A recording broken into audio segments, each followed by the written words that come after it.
Welcome to The Explainer. Today, we're diving into a genuinely fascinating philosophical framework by Xufeng.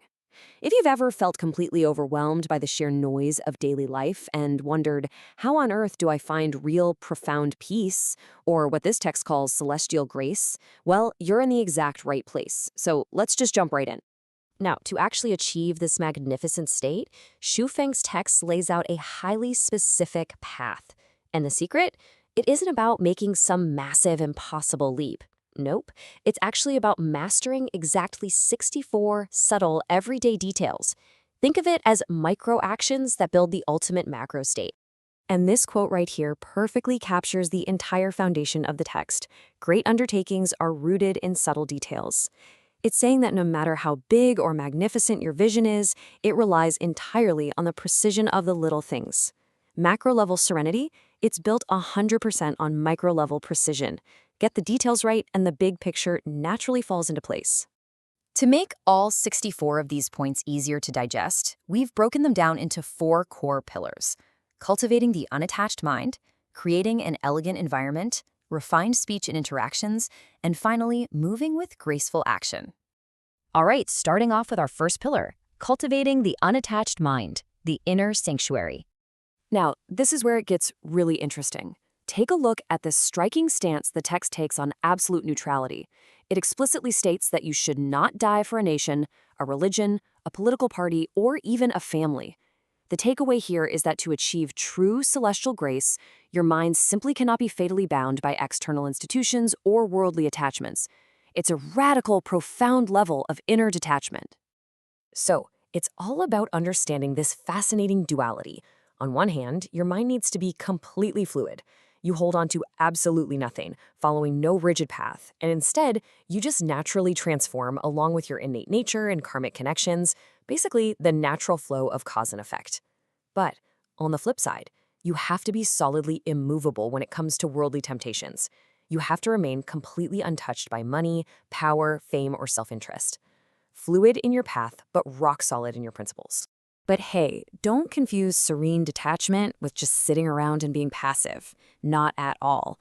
The text commands that when action is actually required, you must act with the force and swiftness of thunder and lightning. You do what needs to be done with absolute excellence and clarity, and you leave zero regrets in your wake. Moving right along to Pillar 2, creating an elegant environment, the physical space. The source gets super specific here about visual aesthetics. To cultivate this grace, you want to embrace clean, simple, and flowing clothing. Nothing bulky or awkward. Your physical presence should be clean and subtly fragrant. On the flip side, you're explicitly told to avoid flashy looks. Interestingly enough, the text actually singles out bright red or green colors, heavy makeup, and a messy or disheveled appearance as things to completely avoid. It's incredibly precise, but again, it's all in service of creating ultimate serenity. And this elegance, it extends right into where you live. The text paints this vivid, almost sensory picture of the ultimate tranquil environment. Imagine having books, musical instruments, and elegant calligraphy hanging around you. Your space should be letting in sunlight and moonlight through simple sheer curtains.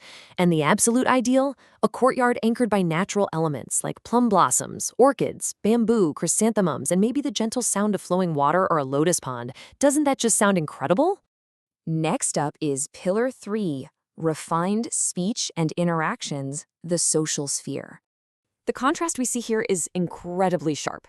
The ideal way to converse is rhythmic, gentle, and poised, where a lot of what you're saying is actually conveyed just through your posture and your eyes. But the common pitfalls of modern society? Those are strictly off limits. You got to avoid arguing, interrupting, prying into people's private lives, or gossiping about the wealthy and famous.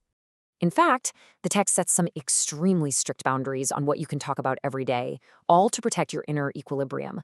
You're instructed to completely avoid talking about money, personal gain, or power. You shouldn't even talk about illness, hunger, being cold, or being hot. So yeah, there goes our standard small talk about the weather. Complaining and envy are completely out too. And whatever you do talk about, you must never curse others or insult the greatest creator, the gods, celestial beings, or saints. But refining your interactions isn't just about what you don't do. It's highly proactive, too. The text specifically requires you to master these 4 classical arts to really enrich your soul.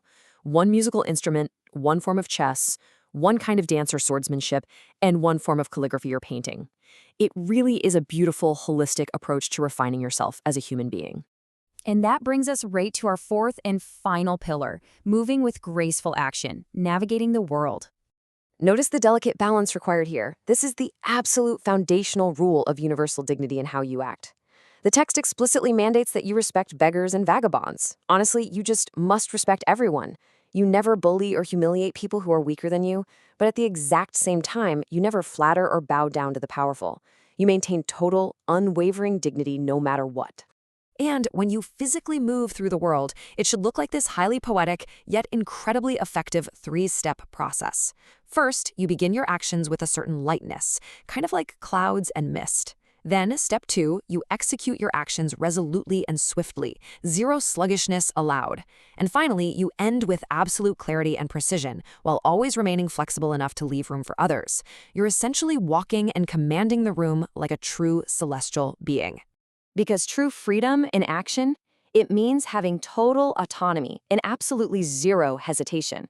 According to these subtleties, you leave exactly when you say you'll leave. You stop the moment you decide to stop. You eat and play without any delay. And right in the middle of all this sheer decisiveness, you still maintain a deep connection to nature, loving one animal and befriending rare exotic flowers. Finally, we arrive at the ultimate state, the culmination of details.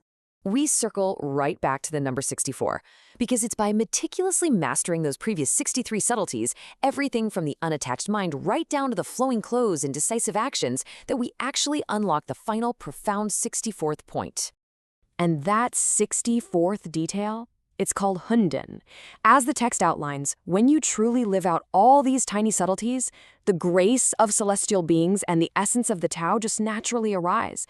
Hunden is that incredible state of primordial unity. It is the absolute philosophical peak. It's what happens when you perfectly, effortlessly align all of those micro details in your life into one harmonious whole. Which leaves us with this final thought for the explainer.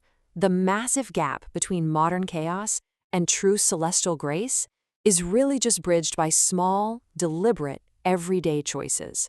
So which of these ancient feeling subtleties are you going to cultivate today to transform your life? Really think about that one. Thank you so much for joining me today, and I truly hope this brings a bit of clarity and grace to your world.